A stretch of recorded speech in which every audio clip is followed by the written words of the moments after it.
అందరికీ నమస్కారం. నేను మీ doctor Suresh Reddy, consultant neuro psychiatrist, Sri holistic hospital and Apollo clinic, Nizampet. So అసలు ప్యానిక్ అటాక్ ఎందుకు వస్తుంది అనేది చాలామంది డౌట్. సో నేను ఇంతకుముందు స్ట్రెస్ చెప్పినప్పుడు మీకు ఒక విషయం చెప్పాను, ఫ్లైట్ ఆర్ ఫైట్ రెస్పాన్స్ అంటారు. So same flight or fight రెస్పాన్సే మనకి ప్యానిక్ అటాక్ రావడానికి కూడా కారణం. So flight or fight response అంటే పారిపోవటం లేదంటే ఫైట్ చేయటం అనేది మన జెనెటికల్గా మన పూర్వీకుల నుంచి మనకు వచ్చే రెస్పాన్స్ అన్నట్టు. అంటే మనం ఒక డేంజర్కి ఎక్స్పోజ్ అయినప్పుడు కొంతమంది పోరాడుతుంటారు, కొంతమంది పారిపోతూ ఉంటారు. సో పోరాడే వాళ్ళకి ఏంటంటే ఆ డేంజర్ సిచ్యువేషన్ని ఎక్స్పోజ్ అవుతారు, ఆ డేంజర్ సిచ్యువేషన్ నుంచి బయటికి రావడానికి ట్రై చేసి బయటకు వచ్చేస్తారు. సో దానివల్ల వాళ్ళకి ఎక్స్పీరియన్స్ వస్తుంది, ఒక కైండ్ ఆఫ్ కాన్ఫిడెన్స్ వస్తుంది. కానీ పరిగెత్తుతూ పారిపోతుంటారు చూసారా, ఆ విషయం నుంచి, ఆ డేంజర్ సిచ్యువేషన్ నుంచి, వాళ్ళకి ఏంటంటే యాంగ్జైటీ వస్తుంది. ఏంటి అంటే వాళ్ళు పరిగెత్తుతూ పారిపోతూ ఉంటారు. సో పరిగెత్తుతూ పారిపోతున్నప్పుడు నార్మల్గా పరిగెత్తినప్పుడు ఎలా అయితే మనకి గుండె దడ, యాంగ్షియస్నెస్, రెస్ట్లెస్నెస్, లేదు అంటే బ్రెత్లెస్నెస్, అంటే శ్వాస తీసుకోవడం ఇబ్బంది అవ్వటము, చెమటలు పట్టడం, చేతులు కాళ్ళు వణకడం, ఇవన్నీ వస్తుంటాయి చూసారా.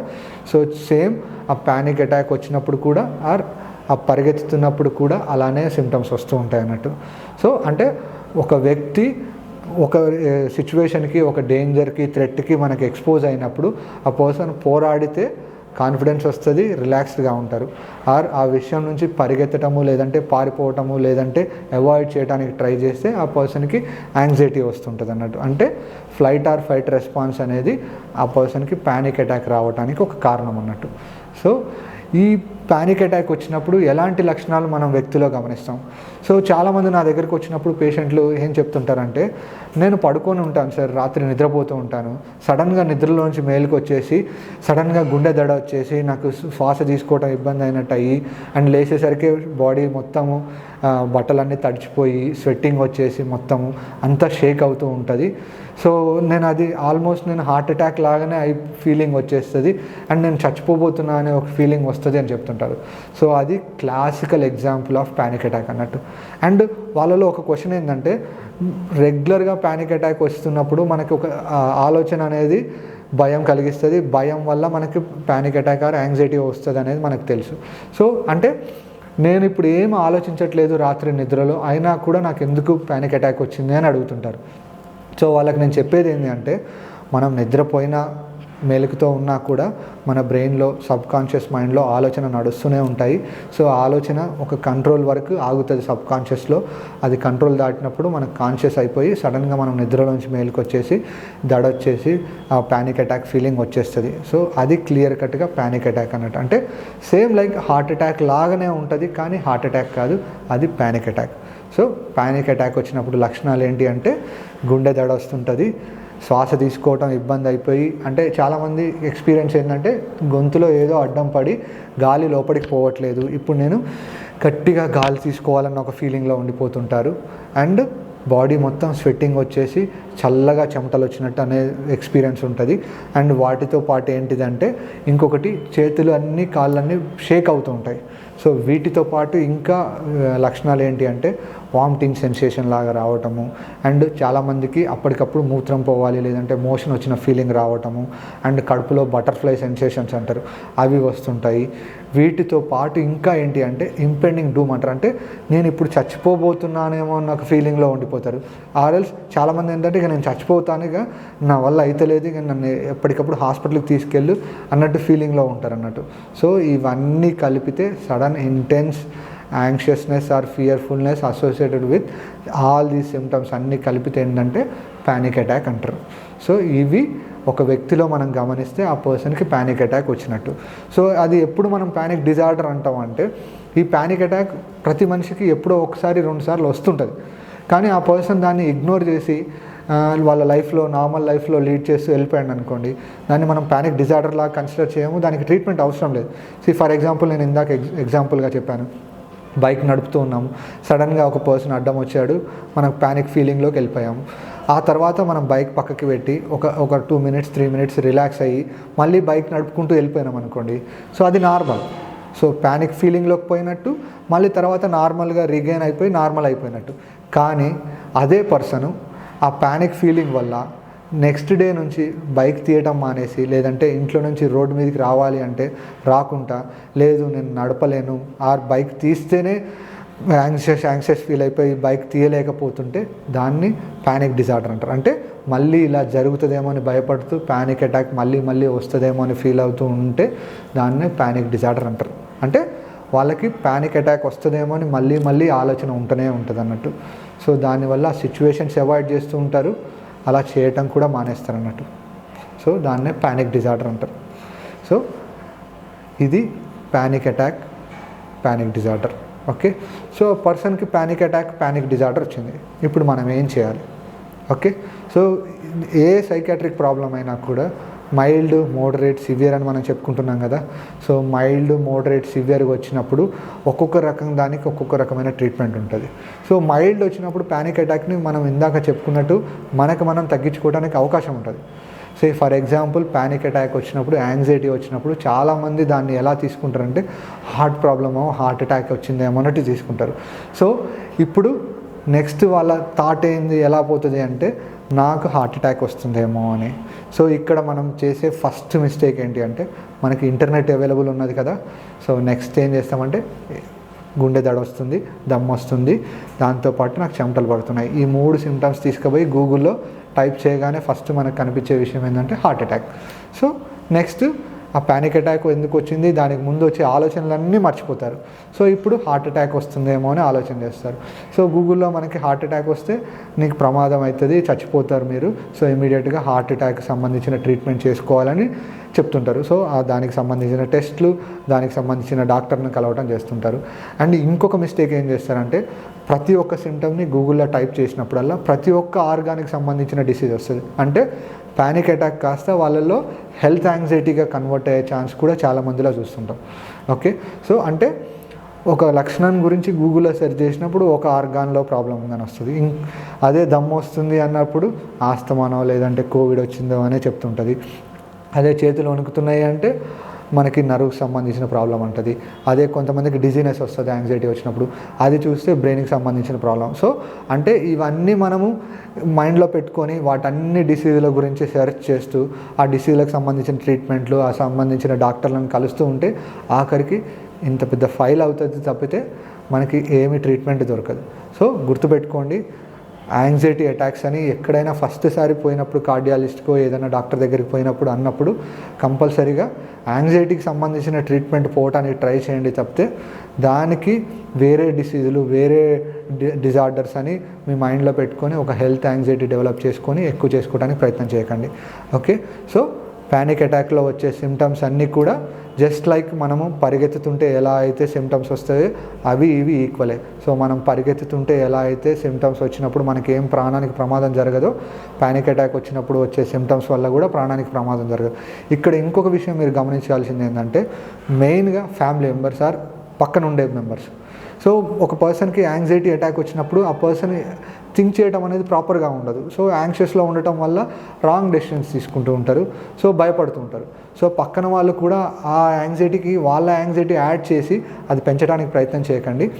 సో మీరు రిలాక్స్డ్గా ఉన్నారు, కామ్గా ఉన్నారు కాబట్టి మీరు ఇది ప్యానిక్ అటాకే అనేట్టు అర్థం చేసుకొని దీన్ని ఇప్పుడు నేను తగ్గించడానికి హెల్ప్ చేయాలి అంటే ఏం చేయాలి అన్నట్టు ఆ పర్సన్కి మనం ఎక్స్ప్లెయిన్ చేయటము, కొంచెం డీప్ బ్రీతింగ్ తీసుకోవడానికి హెల్ప్ చేయటము, కొంచెం పక్కకు తీసుకెళ్ళి అలా రిలాక్స్ చేయటము, లేదంటే అవుట్ సైడ్ ఎయిర్కి ఎక్స్పోజ్ అవ్వటము, అండ్ అలా వాకింగ్ చేయించడము, సో కామ్ డౌన్ చేయడానికి ట్రై చేయటము, అండ్ కొంచెం వాళ్ళకి లైఫ్ చచ్చిపోరు నువ్వు, సో చచ్చిపోయే అవకాశం లేదన్నట్టు కొంచెం పాజిటివ్నెస్ అనేది డెవలప్ చేపిస్తే అప్పుడు వాళ్ళకి యాంగ్జైటీ తగ్గే ఛాన్స్ ఉంటుంది. సో ఎప్పుడైనా గుర్తుపెట్టుకోండి, ఆ యాంగ్జైటీ అటాక్ వచ్చినప్పుడు వాళ్ళుగా లేదంటే ఫ్యామిలీ సపోర్ట్ తీసుకొని ఒక 5-10 మినిట్స్లో రిలాక్స్ అవ్వగలిగారు అంటే మళ్ళీ ప్యానిక్ అటాక్ వచ్చే అవకాశం కొంచెం తగ్గుతుంది అన్నట్టు. అలా కాకుండా ఫ్యామిలీ మెంబర్స్ కూడా ప్యానిక్ అయిపోయి వాళ్ళని తీసుకొచ్చి హాస్పిటల్స్లలో ట్రీట్మెంట్లు అన్నీ చేస్తూ ఉంటే ఏంటంటే ఈ ప్యానిక్ అటాక్ అనేది చాలా ఎక్కువ అవుతుంది. చాలా కేసెస్ నేను చూసిన కేసెస్లో ఏంటంటే పేషెంటే కాకుండా ఫ్యామిలీ మెంబర్స్ కూడా వర్రీ అనేది ప్యానిక్ అటాక్స్ ఎక్కువ కావడానికి అంటే హెల్ప్ చేస్తుంది అన్నట్టు. సో అందుకే మీరు హెల్ప్ చేయాలంటే వాళ్ళకి ప్యానిక్ ఫీలింగ్ని పెంచకండి, తగ్గించడానికి హెల్ప్ చేయండి. ఓకే, సో నెక్స్ట్ ఏంటి అంటే మనం డిప్రెషన్కైనా లేదంటే ఓసిడీకైనా చెప్పినట్టు life style changes boss. So చాలా సందర్భాలలో ప్యానిక్ వచ్చిన వాళ్ళకి ఏంటంటే లైఫ్ స్టైల్ అనేది ప్రాపర్గా ఉండదు. సో పొద్దున ఎప్పుడో 10 గంటలకి 11 గంటలకు లేస్తారు, రాత్రి ఎప్పుడో 2-3 పడుకుంటుంటారు. సో ఇలా చేయటం వల్ల అనేది ఒక లైఫ్ స్టైల్ అనేది ప్రాపర్గా ఉండదు. సో దానివల్ల కూడా చాలామందికి ప్యానిక్ అటాక్స్ వస్తూ ఉంటాయి. ప్లస్ హెల్త్ యాంగ్జైటీకి సంబంధించిన ఆలోచనలు ఎక్కువ వస్తుంటాయి అన్నట్టు. సో అందుకే మీరు మీ లైఫ్ స్టైల్ అంటే పొద్దునే ఉదయం లేవటము, రాత్రి తొందరగా పడుకోవటము, ఉదయం లేవగానే కొంచెం రశ్మికి ఎక్స్పోజ్ అవ్వటము, దాంతోపాటుగా ఒక ఫిజికల్ యాక్టివిటీ చేయడం అనేది చేస్తే ఏంటంటే హెల్తీగా ఉంటారు. దానివల్ల హెల్త్ రిస్క్ తగ్గుతుంది అండ్ న్యాచురల్ రిలాక్సెన్స్ అనేది రిలీజ్ అయితే ప్యానిక్ అటాక్ తగ్గటం కూడా ఛాన్స్ ఉంటుంది అన్నట్టు. సో వీటితో పాటుగా మనం ఏంటంటే యోగా అండ్ మెడిటేషన్ అనేది ఇప్పుడు చాలామంది చెప్తుంటారు కదా. సో అవి కూడా మనం రెగ్యులర్గా చేస్తే ఏంటంటే ప్యానిక్ అటాక్ చాలా వరకు తగ్గుతుంది అన్నట్టు. సో వీటితో పాటుగా బ్రీతింగ్ ఎక్సర్సైజ్. సో చాలామందికి కామన్ కంప్లైంట్ ఏంటంటే బ్రీత్ సరిపోవట్లేదు, నాకు గాలి ఆడట్లేదు, సో నాకు ఇప్పుడు ఎక్కువ గాలి కావాలి అంటే నేను గాలి ఎక్కువ తీసుకోవాలి అనేది చేస్తుంటారు. అది చాలా తప్పు. సో ఇక్కడ మీరు చేయాల్సింది ఏంటంటే బ్రీతింగ్ ఎక్సర్సైజ్ ఆర్ ప్రాణాయామం. సో ఆ బ్రీతింగ్ ఎక్సర్సైజ్ ఆర్ ప్రాణాయామం అనేది మనం చేయగలిగితే, సో అప్పటికప్పుడు మనం బ్రీతింగ్ ఎక్సర్సైజ్ చేసుకుంటే డీప్ బ్రీత్ తీసుకొని ఆపి మళ్ళీ రిలీజ్ చేస్తూ ఉంటే ఏంటంటే లంగ్స్కి ప్రాపర్గా ఎయిర్ ఎంట్రీ అవుతుంది, ఆక్సిజన్ ప్రాపర్గా బ్రెయిన్కి అందుతుంది. సో దాంతో కూడా యాంగ్జైటీ ఆర్ ప్యానిక్ అటాక్ తగ్గుతుంది అన్నట్టు. సో అప్పటికప్పుడు మనం శ్వాస ఫాస్ట్గా తీసుకుంటూ హైపర్ వెంటిలేషన్ చేయకుండా డీప్ బ్రీత్ తీసుకుంటూ గ్యాప్ బ్రీత్ తీసుకుంటూ ఉంటే మనం రిలాక్స్ అయిపోయి తగ్గే ఛాన్స్ ఎక్కువ ఉంటుంది. వీటితో పాటు కొంచెం ఫ్రీ ఎయిర్కి మూవ్ అవ్వటము, కొంచెం వాటర్ ఆర్ ఏదైనా లిక్విడ్స్ తీసుకోవటము, ఆర్ కొంచెం మూవీ ఆర్ ఏదైనా వీడియో పెట్టుకొని చూడటము, కొంచెం మ్యూజిక్ పెట్టుకొని వినటము, పక్కన ఎవరైనా ఫ్యామిలీ మెంబర్స్ ఉంటే వాళ్ళతో మాట్లాడటము అండ్ కొంచెం మైండ్ డైవర్ట్ చేసుకోవడానికి యూజ్ అయ్యే టెక్నిక్ ఏదైనా కూడా. కొంతమంది బుక్స్ ఇష్టం ఉంటుంది, కొంతమందికి పెట్ యానిమల్స్ ఇష్టం ఉంటుంది. వాటితో టైం స్పెండ్ చేసేదంటే ఆ ప్యానిక్ అటాక్ కంపల్సరీ తగ్గుతుంది అన్నట్టు. సో ఇవన్నీ చేసినా కూడా తగ్గట్లేదు అంటే కంపల్సరీగా మీకు సైకాట్రిస్ట్ కానీ సైకాలజిస్ట్ కానీ దగ్గరలో అవైలబుల్ ఉంటే వాళ్ళ దగ్గర ట్రీట్మెంట్ తీసుకోవచ్చు. సో ఈ ప్యానిక్ అటాక్ వచ్చినప్పుడు ట్రీట్మెంట్ ఏముంటుంది అని అడుగుతుంటారు. సో ఓసిడీకి లేదంటే డిప్రెషన్కి చెప్పినట్టు న్యూరోకెమికల్ ఇంబ్యాలెన్స్ అనేది చాలా ముఖ్యమైన కారణం ప్యానిక్ అటాక్ రావడానికి. సో ఆ సెరటోనిన్ అనేది ఇంబ్యాలెన్స్ని కరెక్ట్ చేయగలిగితే ఆ పర్సన్కి ప్యానిక్ అటాక్స్ తగ్గే ఛాన్స్ ఉంటుంది. సో ఎస్ఎస్ఆర్ఐస్, ఎస్ఎన్ఆర్ఐస్ అనే ఒక కెమికల్స్ మనకి ఆర్ మెడికేషన్స్ అవైలబుల్ ఉన్నాయి. సో అవి వాడితే ప్యానిక్ అటాక్స్ తగ్గుతాయి. అండ్ ఇక్కడ కూడా చాలామంది అడిగే ప్రశ్న ఏంటంటే వన్స్ ప్యానిక్ అటాక్ వస్తే జీవితాంతం నాకు ప్యానిక్ అటాకే వస్తుందా, లేదు అంటే ప్యానిక్ అటాక్ వస్తే నాకు బీపీ వస్తుందా, ఆర్ ఇంకా కామన్గా క్వశ్చన్ ఏంటంటే బీపీ వల్ల ప్యానిక్ అటాక్ వస్తుందా, ప్యానిక్ అటాక్ వల్ల బీపీ వస్తుందా. సో చాలామందికి ఏంటంటే యాంగ్జైటీ వచ్చినప్పుడు కంపల్సరీ కూడా బీపీ అనేది పెరుగుతుంది. సో అప్పుడు ఏంటంటే మీరు ప్యానిక్ అటాక్లో ఉన్న యాంగ్జైటీలో ఉన్న బీపీ చెక్ చేసుకున్న బీపీ అది హైపర్ టెన్షన్ కాదు. సో మీరు రిలాక్స్డ్గా ఉండి కామ్గా ఉన్నప్పుడు మీకున్న బీపీనే అది హైపర్ టెన్షన్ లాగా కన్సిడర్ చేయాలి, దానికి మాత్రమే ట్రీట్మెంట్ చేయాలి. సో ప్యానిక్ అటాక్ వచ్చినప్పుడు వచ్చే బీపీకి మీరు పర్మనెంట్గా ట్రీట్మెంట్ చేసుకోవాల్సిన అవసరం లేదు, దానివల్ల రిస్క్ అవ్వదు. అండ్ ఇక్కడ ఇంకో క్వశ్చన్ నన్ను అడుగుతారు, ప్యానిక్ అటాక్ వచ్చినప్పుడు నా బ్రెయిన్లో ఉన్న బ్లడ్ వెసల్స్ అన్నీ పగిలిపోయి నేను చచ్చిపోతానా అని అడుగుతుంటారు. సో ఎప్పుడైనా గుర్తుపెట్టుకోండి, ఆ ప్యానిక్ అటాక్ వచ్చినప్పుడు వచ్చే బ్లడ్ ప్రెషర్ వల్ల ఏమీ మీ బ్లడ్ వెసల్స్ ఏమీ పగిలిపోయి మీ బ్రెయిన్లో బ్లీడ్ అయిపోయి చచ్చిపోరు. అండ్ ఇంకొక క్వశ్చన్ ఏంటంటే నాకు ఆ టైంలో బ్రీత్ సరిపోక నాకేమైనా అయిపోతుందా అని అడుగుతుంటారు. సో నార్మల్గా ప్యానిక్ అటాక్ వచ్చిన పర్సన్స్ని ఎగ్జామినేషన్ చేసినప్పుడు వాళ్ళ యొక్క గాలికి సంబంధించిన పైప్స్ ఉంటాయి కదా, అవన్నీ ఓపెన్గా ఉంటాయి, ఆస్తమా అటాక్ లెక్క క్లోజ్ అయి ఉండవు. సో ప్రాపర్గా ఎయిర్ అంటే అవుతూనే ఉంటుంది.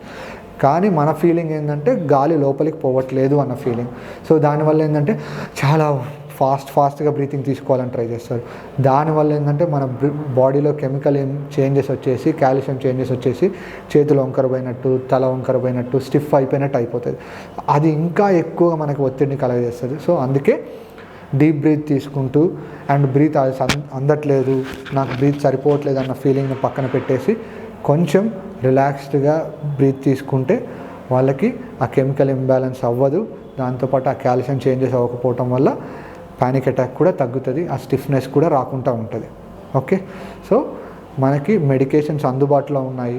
సో సెరటోనిన్ కెమికల్సే కాకుండా బెంజోడైజిపిన్స్ అనే ఇంకొక కెమికల్ ఉన్నాయన్నట్టు. అంటే ఇమ్మీడియట్గా ప్యానిక్ అటాక్ వచ్చినప్పుడు మనం తగ్గించుకోవడం కోసం ఒక సింపుల్ మెడికేషన్, ఒక చిన్న ట్యాబ్లెట్ లైక్ క్లోనాజిపమ్ అనొచ్చు, లేదంటే అదర్ బెంజోడైజిపిన్స్ ఏవైనా కూడా అవి వాడితే ఏంటంటే ఇమ్మీడియట్గా మనకు ప్యానిక్ అటాక్ అనేది రిలీఫ్ అవుతుంది అన్నట్టు. సో మనకు రిస్క్ అనేది తగ్గిస్తుంది అన్నట్టు అవి.